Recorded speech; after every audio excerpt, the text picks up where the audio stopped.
또 중요한 한 가지 리스크가 있는데요. 은행의 액션인데요. 네. 그게 디레버리징이에요. 위기를 감지하고 네. 소극적으로 대출해줘요. 그리고 금리를 가파르게 인상시켜서 빨리 빚을 갚게 만들거나 네. 그런 액션이 취해지고 있습니다.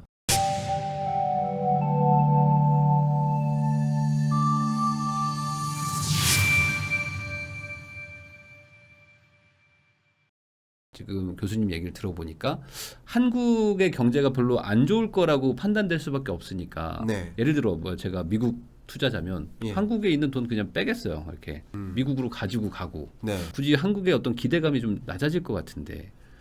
역시 부익남입니다. 네? 역시 부익남입니다. 그러니까 여러분들이 이 투자 의사 결정을 한다는 것은 그러니까 돈의 심리를 이해한다. 그러니까 돈이 심리가 어디 있습니까? 근데 돈을 갖고 있는 투자자들의 심리를 이해한다. 이렇게 보시면 좋겠고 네. 어떻게 보면 지금 금리 역전 현상이 있는 거 아니냐라는 궁금증 네. 많이 갖고 계시지만 네. 금리 역전 있습니다. 7월 달에 금리 역전 거의 정해진 미래예요. 정해져 있다시피 합니다. 네. 그러니까 미국이 우리보다 금리가 더 높다. 높게 되는 시점이 옵니다. 네. 근데 그거가 뭐 엄청난 뭐 퍼펙트 스톰을 주는 거 아니냐 이렇게 생각하시는데 네. 아닙니다. 그런 건 아니에요. 그게 아닙니다. 더 중요한 것은 제가 한 가지 예를 들면 네. 2018년 19년 네. 코로나19 위기 이전 네. 이미 미국 기준금리가 우리나라보다 높았습니다. 네. 네. 그때 외환위기 왔습니까? 아니에요. 그런 건 아니었다. 반드시 역전과 함께 외환위기 온다. 그럼 역전을 용인하지 않겠죠. 우리 금통위 위원들도. 그러나 역전을 용인하자라는 거예요. 사실상 지금은 용인하는 정도밖에 안 올렸다. 0.5면. 그렇죠. 용인하는 겁니다. 지켜보겠다. 아, 외환 위기까지는 외환위기까지는 아니다. 좀 아프지만. 예, 그래서 아까 돈의 심리를 말씀드린 네. 게 그럼 어쨌든 역전 현상 그 자체가 외국인 자금 유출을 바로 만드는 게 아닐 수 있어요. 제가 말씀드린 것은 역전 현상이 있을 거라고 이미 몇 개월 전부터 6개월 전부터 네. 예상했던 일이라는 거죠. 네.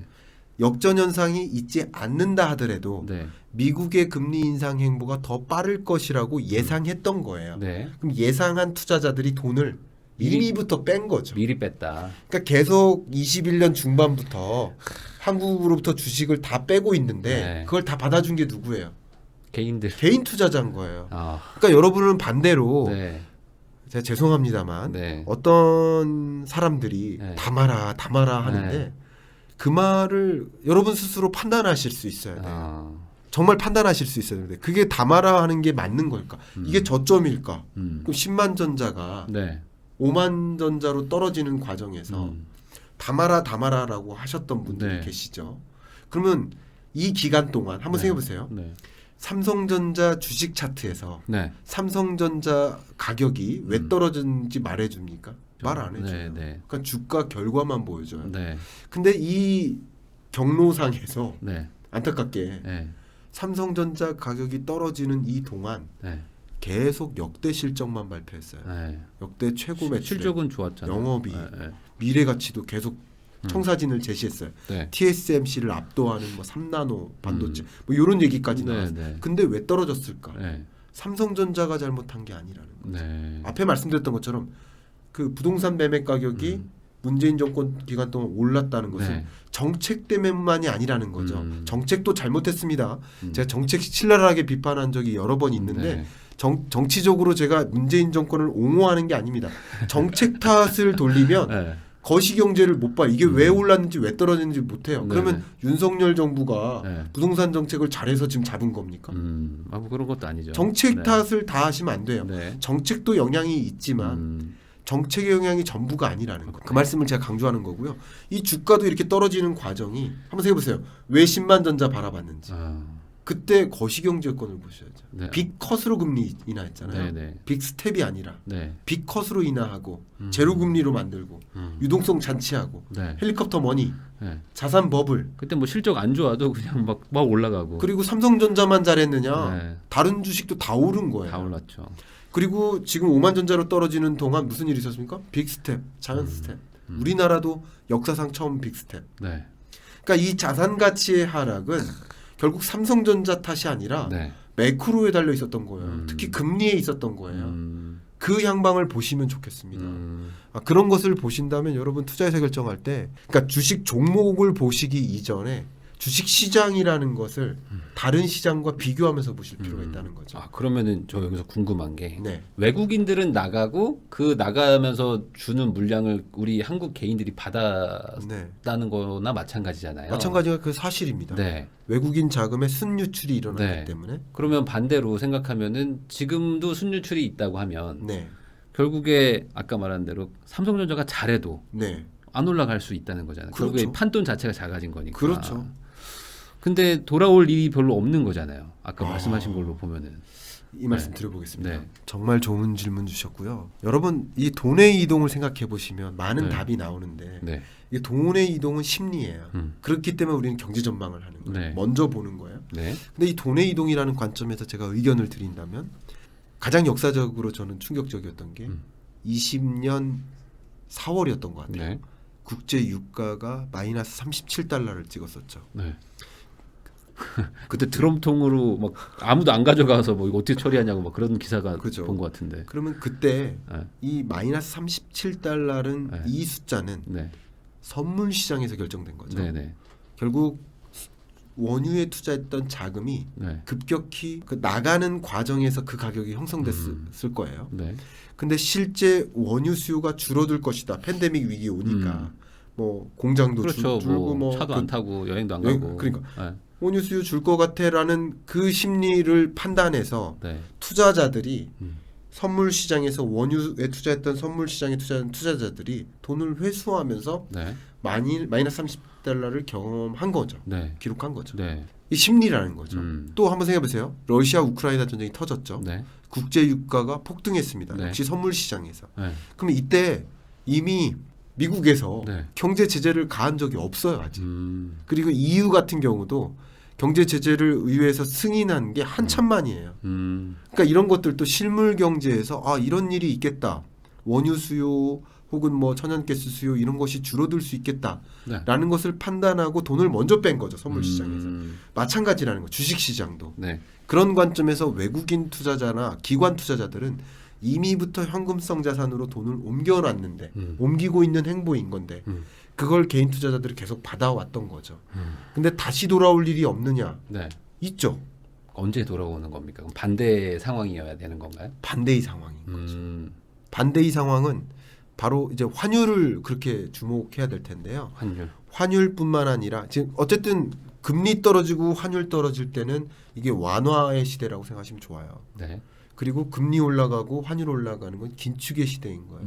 특히 환율 상승 혹은 달러 가치의 강세 네. 이게 맞물린 긴축의 시대는 특별히 네. 외국인 자금 유출이 더 거센 거죠. 그게 맞물린 거죠. 그러니까 지금 환율이 올라가고 있다는 것 자체가 아까 말씀하신 것처럼 외국인 자본들이 미리미리 빼고 있으니까 네. 결국에 달러가 부족하니까 네. 달러 가격이 막 지금 비싸지면서 한국 환율이 계속 올라가는 거고 그러면 네. 이 상황에서는 반대로 환율이 내려가는 거가 뭐 나와야지 뭐 다시 들어온다라고 보는 건가요? 너무 좋은 네. 접근이십니다. 네. 지금 부인남 대표님께서 네. 말씀 주신 그것도 있지만 역시 긴축의 속도입니다.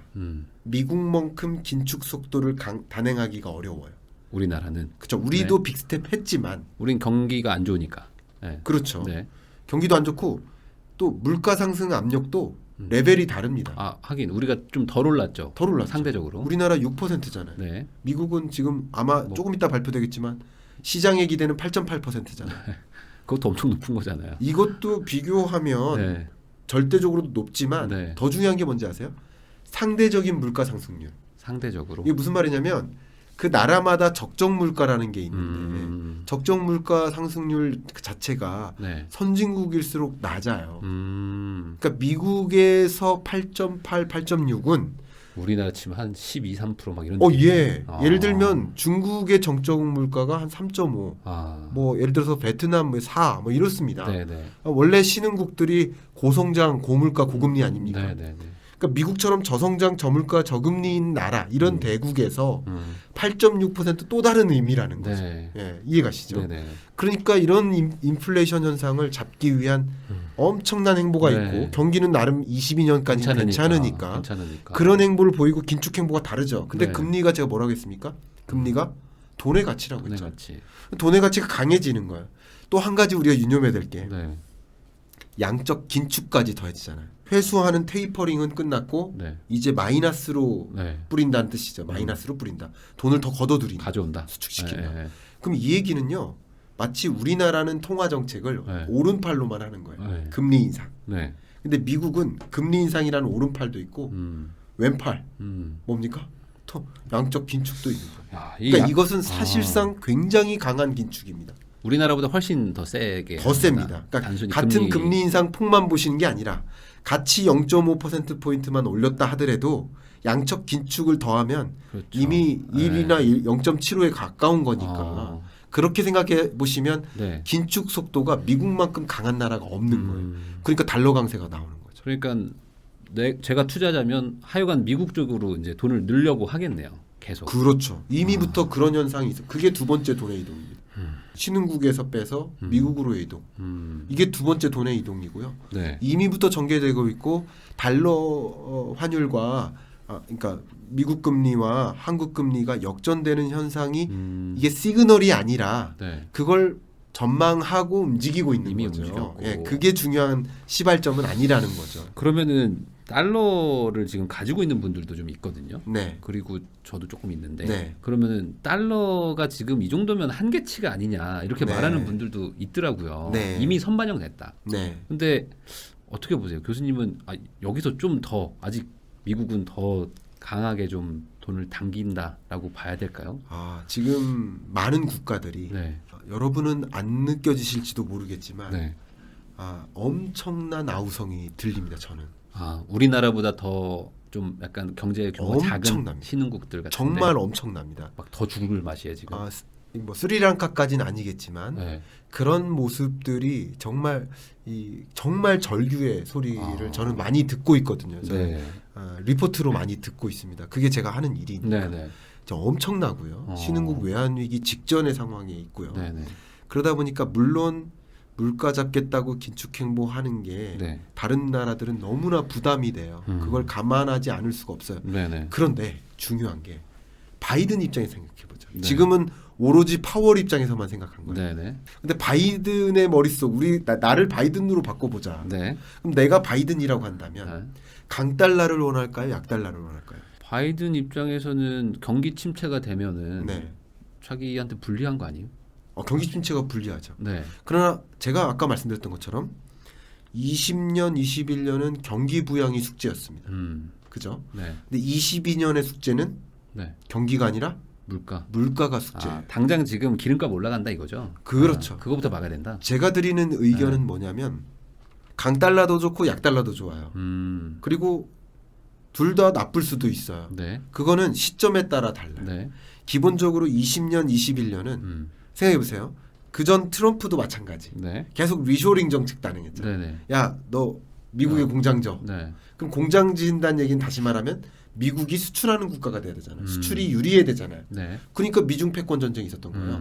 중국에 관세를 팍 때리고 네. 중국에서 공장 지면 안 된다. 네. 미국에 공장 져라. 여기서 공장 져봐야 관세 20% 매기니까 수출할 때 덜 유리하다. 인건비가 중요한 게 아니다. 네네네. 그러니까 우리 미국에서 수출하면 훨씬 유리하다. 그러면 뭘 만들어야 됩니까? 약달러를 만들어야 돼요. 수출하기 좋으려면. 네네네. 다른 나라 상대국 통화의 가치가 강해야 돼요. 강해야 그러니까 되니까. 미국에 공장 짓게 하기 위해서. 네네. 그게 경기 부양책이었어요. 심지어 그때 그러니까 실업률도 낮춰야 되고 예, 실업률 낮춰야 돼요. 경기 부양시켜야 돼요. 직업을 많이 만들어야 되니까. 맞아요. 그런 과정에 미중 패권 전쟁도 있었던 거고요. 네. 해석을 해보자면 네.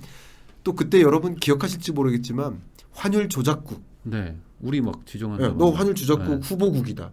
이게 뭐냐면 약달러를 원했던 거예요. 약달러를 하려는데 우리가 안 도와주고 계속 우리도 낮추니까 중국 같은 나라 조심하라고 하는 거죠. 그러니까 너 약달러 만들어야 된다니까 하면서 이게 뭐예요? 그 동안의 숙제는 경기 진작이었던 그렇구나. 그죠? 네. 근데 22년의 숙제는 해결했고 경기는 해결했고 네, 나름 해결했고 나름 물가를 잡아야 되니까 그럼 바이든도 물가를 잡으려고 하겠네요. 그렇죠. 물가가 숙제인 거예요. 바이든 앞에 등장한 가장 중요한 숙제는 그 화이트하우스 그 책상 위에 딱 그 숙제 질문이 던져져 있습니다.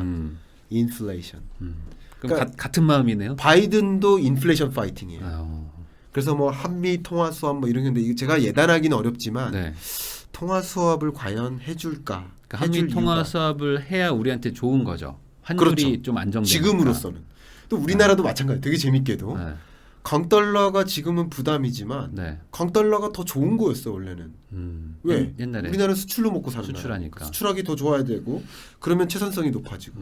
근데 지금은 수입업자의 부담이 너무 가중되니까 특히 원자재를 수입하는 너무나 큰 부담이 되니까. 이거는 기름값만 보면 알잖아요. 지금 그렇죠. 기름값 뭐 말도 안 되는 수준이잖아요. 그렇죠. 정유가 막 2,200원 막 이러고 2,100원 하고 막. 너무 재밌는 현상이 제가 오늘 아침에 분석을 했는데 그동안에 이 WTI와 달러 강세가 네. 반대로 움직였어. 달러의 흐름이. 네. 그러니까 WTI 이 원유 국제 가격. 원유 가격이 네. 오르면 달러는 떨어지고 네. 달러가 오르면 원유 가격이 상쇄되고 이게 상쇄되는 반대의 경로로 흘렀어요. 네. 근데 22년 지금 최초의 일인데 국제 유가와 달러 가치가 같이 강세예요. 그러면 그걸 어떻게 해석해야 해석하냐면 더군다나 국제 유가가 치솟아서 문제인데 네. 그걸 수입하는데 더 많은 부담이 되는 거죠. 그러니까 그 석유는 달러로 사와야 되는데 그렇죠. 달러도 비싸고 원유도 비싸니까 곱하기 하면 최고로 비싸게 사는 그겁니다. 지금 왜, 그런 시대예요. 왜 그렇게 되는 거예요? 왜 그렇게 되는 게 힘든 거예요, 도대체? 기본적으로 바이든 입장에서도 네. 달러 강세를 만들어야 되는 거야. 국제 유가 치솟긴 하지만 네. 그리고 여러 가지 물건 사들이는데 이 음. 가격을 나름 하방 압력을 줄 수 있는 방법이 되는 거죠. 그렇기 때문에 행정부 관점에서도 뭐 우리나라 뭐 장관이 뭐 누구랑 만나가 옐렌하고 만나서 통화 수업을 체결하기 위해서 뭐 한다. 네. 그건 가능성이 좀 없지 않을까. 제가 그랬으면 좋겠습니다. 우리나라 네. 국민으로서. 네. 다만 우리 객관적으로 보기에는 굉장히 희박하다. 그러니까 물가 잡아야 되는데 우리 같은 수출해주는 나라를 도와주겠냐? 괜히 네. 그거 도와줘가지고 우리만 혜택을 주기에는 우리가 뭐 제시할 카드가 없군요. 그것도 있고요. 네. 이 미국 입장에서 통화 수합을 이미 체결해 있는 국가들이나 이런 것들을 본다면 글쎄요. 우리 한국과 굳이 통화 수합을 체결해야 될까? 말 그대로 그냥 완전 동맹국들만 해주는 거잖아요. 정말 자기들 친구들. 뭐 친구들이니까 해주기도 하지만 네. 뭐 물론 미국한테 유리해야 해주겠죠. 근데 우리나라도 한시적으로 통화 수합을 체결했었죠. 위기 국면. 20년도에 한번 하지 않았어요? 그렇죠. 네. 20년에 했었고 그것을 연장해서 네. 21년 12월까지 연장을 했었어요. 그게 이제 끝났군요. 그게 끝난 거고 네. 그냥 아예 한시적인 통화 수업이 아니라 그건 위기 국면이었으니까 그렇지만 네. 근데 한시적인 게 아니라 말 그대로 장기적으로 우리 통화 수업을 체결하자 이건데 네. 이 위기 시에는 미국 입장에서도 제가 말씀드렸잖아요. 약달러가 그러니까. 좋은 거예요. 그러니까 통화 수합 달러에 대한 수요가 있다면 얼마든지 주는 게 유리했었던 경제예요. 네. 지금은 자기가 또 위기일 더군다나 때문에. 네. 그렇지 않은 상황이니까 그게 과연 가능할까? 여러 가지 면에서 어려운 게 아닐까. 그래서 달러 강세 기조는 유지될 가능성이 높고요. 네. 이것은 이제 환에 투자하는 방식이 이제 수수료나 이런 것들이 있기 때문에 환차익을 보느라고 뭐 이걸 전환한다 이렇게 해석하기보다는 달러 강세 기조가 유지되니까 네. 달러화로 투자하는 그 투자 대상끼리 전환하는 것이 적절한 방법이 아닐까 생각합니다. 반대로 이제 국내 주식 입장에서는 아니면 국내 어떤 금융자산 입장에서는 외국인들이 당장 돌아올 요인은 조금 좀 낮다. 네. 어쨌든 지금 환율이 높으니까. 아마 이 부동산 시장을 이해하시는 그 방법도 거의 유사할 텐데요. 네. 결과적으로는 매매 가격을 결정하는 것은 수요와 공급이지 않습니까? 네. 마찬가지로 우리 주식 시장의 코스피라는 주가를 결정짓는 그 요인은 수요와 공급입니다. 네. 근데 이 수요가 이만큼 있다고 해볼게요. 네. 그냥 편의상 3분의 1씩 잘라볼게요. 네. 개인 투자자, 기관 투자자, 외국인 투자자. 네. 근데 이 전체 일 중에서 3분의 1이 만약에 빠져나간다. 더군다나 이런 국면에 개인 투자자들도 많이 빠지시죠. 그러겠죠. 주식 안 하느라. 네네. 그러니까 전반적으로 빠지는 과정이기 때문에. 네. 그리고 외국인 투자자만 빠지는 게 아니라 이 3대 주체들도 네. 앞에 말씀드렸던 것처럼 현금성 자산으로 이동시키는 과정입니다. 그렇죠? 그런 네. 과정입니다.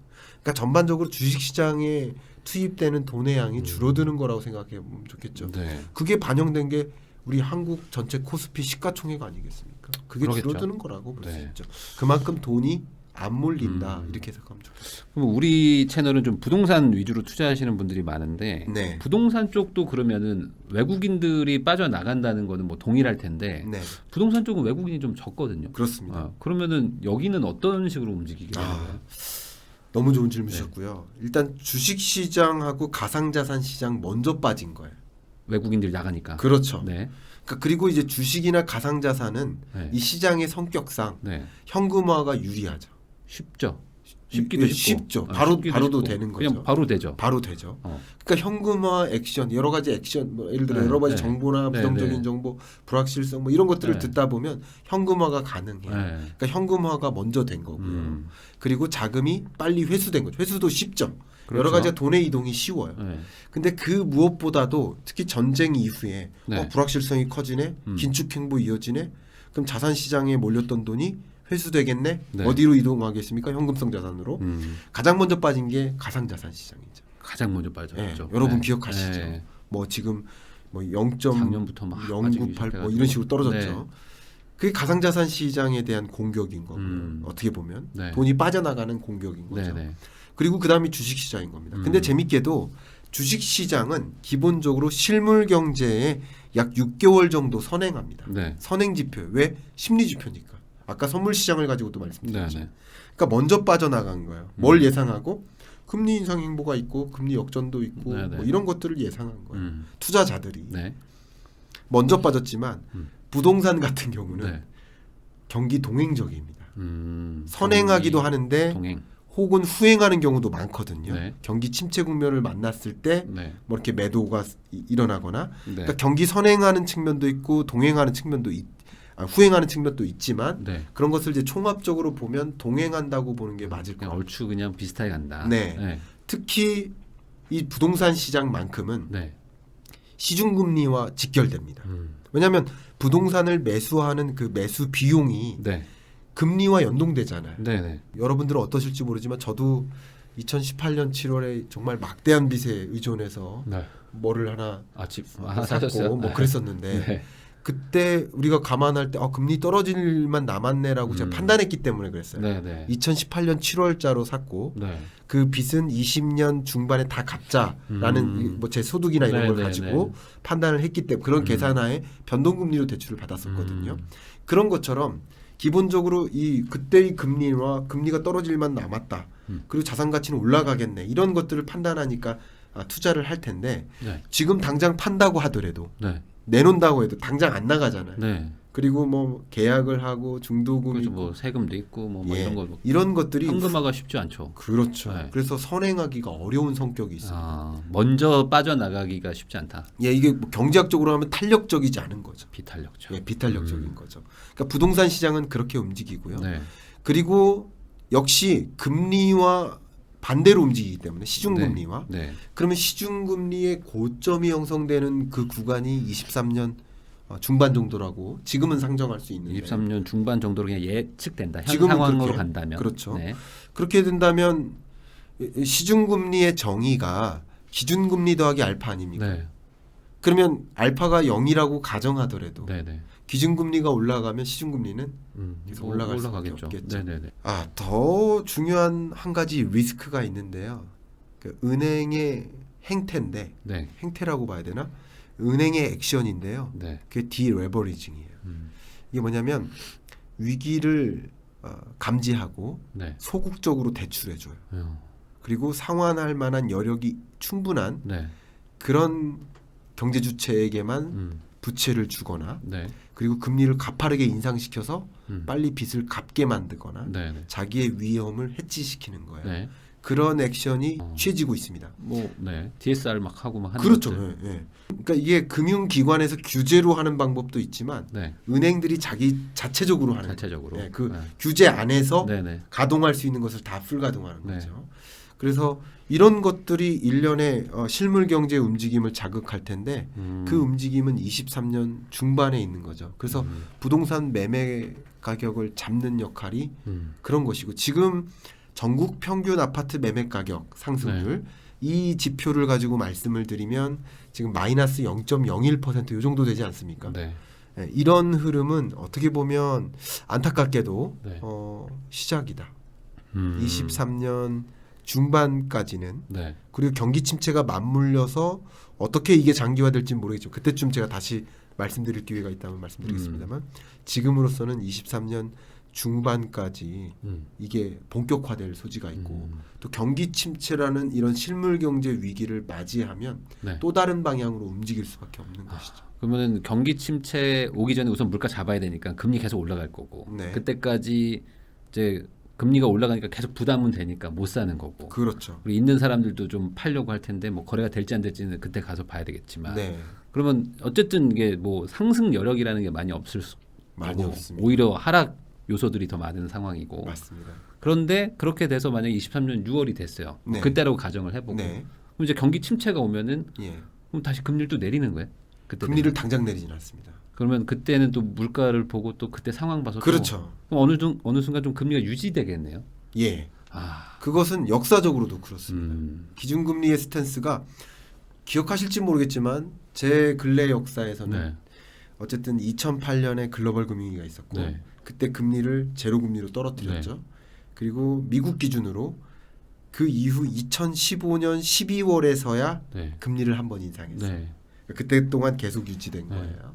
그리고 그때부터 인상을 했죠. 15년 12월, 16년 12월, 17년 3번, 18년 4번, 9번 금리를 인상했습니다. 그리고 나름 유지되다가 18년 그게 고점이에요. 네, 네. 그럼 여러분 금리를 이해하고 계시면 내가 변동금리로 대출받을지 고정금리로 받을지도 벌써부터 재테크해요. 네, 네. 그러니까 저는 그때 2018년 7월에 네.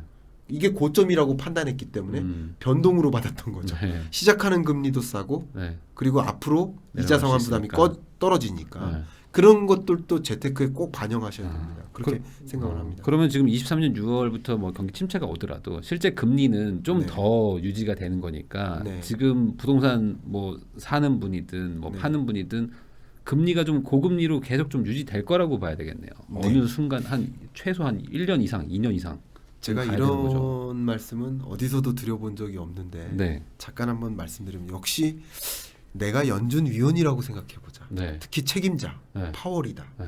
우리 한국은행 총재다라고 네. 생각해보면 그럼 바로 금리를 내리면 그럼 욕 먹죠. 바로 내릴 건데 왜 올렸냐라는 네. 엄청난 비판이 쏟아질 거고요. 그렇죠, 당연히. 가뜩이나 금리 인상 싫어하는데 네.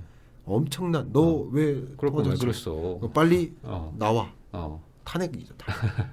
그렇기 때문에 네. 금리 그러니까 터미널 레이트까지 올리는 과정에서 네. 그 올려가는 그 속도가 주춤해집니다. 보통 네네. 주춤해지는 지점이 거의 고점에 다다랐다. 아. 근데 그런 지점에 경기 침체가 오는 거죠. 네네. 여러분이 직감하시기에는 물가 상승세는 피크를 찍고 떨어지네. 네. 근데 실업률이 높아지고 뭐 이런 것들이 침체 국면이 오는 거예요. 그런 지점에는 금리를 적극적으로 인상하기가 어려워요. 네. 지켜보자요. 네네. 그러니까 지켜보는 게 흐름이고요. 네. 지켜보는 기간이 길어질 수도 있고 짧아질 수도 있지만 네. 물론 20년처럼 우리가 아무도 예상하지 못했던 그런 팬데믹 위기가 오면 그러면 또 어쩔 수 없죠. 긴급 소집 회의를 해서라도 비컷하는 거예요. 그러나 그런 어떤 또 다른 우리가 예상하지 못하는 변수가 없다라는 네. 전제하에서는 그런 기조를 유지할 가능성이 높다. 결국에 명분이잖아요. 그러니까 내려야 될 명분도 필요하고 올려야 될 명분도 필요하기 때문에 맞습니다. 먼저 선제적으로 움직이지는 않을 거고 그렇죠. 상황을 봐서 네. 좀 올려주세요. 아니 내려주세요라고 좀 이렇게 부탁을 해야 할까 말까를 고민하는 게 사실은 예. 제가 책임자여도 할 것 같아요. 그렇습니다. 먼저는 안 움직이죠. 예. 기본적으로 금리 인상이나 네. 이 통화 정책 기조의 변화가 네. 인기 없는 정책이기 때문에 누가 칭찬하는 정책이 아니기 때문에 네. 그런 정책을 단행할 때 상대적으로 보수적으로 움직입니다. 제가 오늘 방송에서 네. 조금 지적을 했는데 한국은행에서 네. 선제적으로 통화 정책을 물가를 잡기 위해 단행한 것이다 라고 얘기했는데 그 질문을 그 앵커께서 주시더라고요. 제가 네. 뭐라고 했냐면 선제적이라는 표현이 적절치 않다. 네. 지금 물가 이미 올랐는데 많이 올랐는데 올랐는데 어떻게 선제적으로 대응했느냐. 6% 올랐는데 뭐 이미 잘못한 네. 거다. 그러면 이미 물가가 6% 오르기 전에 미리미리 올렸어야 된다. 선제적이라는 표현을 쓸 거라면 안 쓸 거면 괜찮은데 왜냐하면 누구도 예상하지 네. 못하는 일들이 있으니까 네, 이 어떻게 보면 금융통화위원회도 뭐 인공지능이 아니니까 네, 네. 그것까지 예상하지 못하는 일이 있을 수 있지만 네. 근데 그렇게 해놓고 선제적으로 대응했다는 표현은 적절치 않다. 이거는 좀 네, 고급스러운 표현이네요. 적절치 않다는 거는 예. 뭐 약간 면피성 멘트일 네. 수도 있다. 관계가 있기 때문에 우리 선배님들도 계시고 네. 예. 네, 적절치 않아 보입니다. 네. 죄송합니다. 네. 좋아요. 그러면은 지금 결론은 제가 듣기로는 은행주를 사야 되는 건가? 그리고 뭐 결국에 금리 올라가는 거니까 그럼 예금 넣어놔야 되나? 뭐 네. 이런 생각이 드는데 이런 상황에서는 그럼 달러 뭐 이런 건가요? 뭐 어디에 돈을 넣어놔야 되는 건가요? 참 지금 어려운 네. 국면입니다. 기본적으로 네. 첫 번째 우리가 22년 하반기에 우리가 예상해야 될 네. 몇 가지 중요한 변수가 있어요. 네. 다시 한번 이거를 흐트러 놓는 네. 그 중요한 변수는 22년의 변수가 전쟁이라고 말씀드렸잖아요. 그럼 전쟁의 종식이라는 변수가 있습니다. 네. 그 전쟁의 종식이 있으면 다시 한번 제가 말씀드리겠습니다. 제가 전화로라도 말씀드릴게요. 네. 전쟁의 종식이 없다라는 가정하에서 네. 일단은 전쟁이 좀 장기화된다. 전쟁의 종식은 너무나 바라는 우리의 상정할 만한 변수지만 전쟁의 종식이 없다라고 가정했을 때 먼저 말씀드려보면 기본적으로는 이 인플레이션 현상은 계속됩니다. 네. 다만 피크아웃은 찍겠죠. 네. 그 피크아웃을 찍는 지점을 여러분 꼭 주목하셔야 됩니다. 그 그 무엇보다도 미국 물가를 관찰하셔라. 결국에 미국이 지금 금리를 쥐고 흔들고 있으니까. 그러니까 미국이 이렇게 긴축 행보를 강하게 가져가지 않으면 네. 이렇게 빅스텝을 할 이유가 없었거든요. 네, 네, 네. 그러니까 어떻게 보면 산식 속에서 경기 침체가 걱정되니까 동결이고요. 네. 그러니까 물가 상승 압력이 상당하니까 0.25%포인트 올려야 네, 되는 네, 네. 이유인데 근데 기여도를 따지는 거예요. 네. 근데 미국이 자이언트나 그 이상 할 것 같으니까 0.25 더한 거예요. 이렇게 해석하시면 조금 네. 이해가 되실 것 같아요. 네. 여러 가지 이유들이 그러니까 있기 때문에. 한국은행이 왜 0점으로 올렸냐? 0점을 이거 올린 얘기하신 이유를 거죠? 그냥 굳이 해석을 해보자면 그렇게 될 원래라면 동결인데 0.25 정도 하는 게 우선은 맞다고 생각했는데 미국이 더 올릴 것 같으니까 한 칸 그렇죠. 더. 우리도 예, 따라는 예. 가야 되니까. 그게 선제적이라는 표현을 쓴 거죠. 그렇죠, 그렇죠. 근데- 그러면 선제적이 맞을 수도 있겠네. 근데 물가를 잡기 위한 선제적 행보라고 그 하니까 멘트는 좀 달랐죠. 그건 조금 이상한 네. 거죠. 예. 그래서 말씀드린 거고 네. 너무 재밌는데요. 네. 전쟁의 종식이 있으면 네. 그 시나리오에 맞게 다시 한번 뭐 출연을 하든가 네, 네. 뭔가 아니면 네, 대표님께만 따로 네, 네. 전화를 드린다든가 네. 하더라도 그렇게 하고요. 네. 전쟁의 종식이 없다 그러면 음. 결국 물가가 피크아웃을 찍겠죠. 네. 물가 상승세가 음. 저는 감히 7, 8, 9월 중에 하나라고 생각합니다. 7, 8, 9. 피크아웃 찍을 지점이 네. 여러 가지 것들이 그래요. 음. 왜냐하면 그 근거 한 가지가 네. 가장 지배적인 근거가 네. 국제 유가가 이미 떨어지기 시작했죠. 근데 국제 유가가 전반적인 물가 상승세를 야기하는데 네. 그렇다고 국제 유가가 오른다고 바로 인플레이션 반영되지 않고 국제 유가 떨어진다고 또 바로 떨어지진 않아요. 물가는 하반 경직성이 있어요. 네. 언제 예를 들어서 김밥을 파는 김밥 가게 할머니다라고 우리 가정했을 때도 가격을 올릴 수는 있어도 떨어뜨리긴 힘들거든요. 그렇죠. 인건비도 마찬가지. 네, 네. 하반 경직성이 있기 때문에 물가가 잘 안 떨어져요. 국제 유가 떨어진다고 해서 주유소에서 가격 내립니까? 안 내리잖아요. 뭐 그 이유도 있어요. 네. 그 동안에 사왔던 비축유의 가격을 반영하는 과정이기 또 때문에 오를 땐 바로 올릴 바로 올리잖아요. 그러니까 하반 경직성이 네, 네. 있어요. 떨어지기 시작했어도 네. 이 가격에 반영되는 속도가 느리고 느리니까. 그리고 그동안의 심리가 반영되는 그런 과정 그리고 네. 기본적으로 밀 가격이 오르면 라면 가격을 올릴 수밖에 없잖아요. 그러겠죠. 그렇죠. 네. 근데 이 밀을 그동안 비축해 놓은 양이 있잖아요. 그러니까 가격이 오를 때 이 비축분을 쓰고 네. 가격이 떨어질 때 다시 비축하는 거예요. 네. 그게 기업들의 굉장히 중요한 구매 전략입니다. 공급망 관리 전략이에요. 그러겠죠. 그렇게 하기 때문에 그게 그대로 반영되지 않을 수도 있는 거예요. 이런 여러 가지 요인들이 맞물려서 결과적으로 7, 8, 9월 정도의 물가 상승률의 고점을 찍을 거고요. 네. 다만 물가 상승률의 고점이라는 개념과 물가의 고점은 다른 개념이죠. 그렇죠. 이게 무슨 말이냐면 올라는 가고 있으니까. 그렇죠. 100원, 200원, 300원 상승하죠. 네. 계속 100원씩 올랐죠. 네. 그러나 이때는 100% 올랐지만 이때는 그렇죠. 50% 올랐죠. 그렇죠. 상승률은 네. 떨어지는 거예요. 상승률은 떨어지죠. 그러니까 22년 동안 가격이 같은 수준으로 올라가도 여러 가지 것들이 상승률이라는 면은 물론 전년 동월 대비니까 다른 해석이지만 이런 관점에서 23년에는 무조건 잡힙니다. 물가 상승률이. 네네. 그러나 여러분의 체감 물가는 계속 올라가는 느낌인 거죠. 물가가 잡힌 거지 그냥 고점에 그냥 유지되고 있는 거지 그렇죠. 내려가는 건 아니니까 그런 거죠. 체감은 안 되겠네. 체감하고는 또 다릅니다. 원유 가격도 예를 들어서 네. 배럴당 100달러다. 네. 그럼 이게 만약에 200달러까지 올랐다. 네. 100% 올랐죠. 네.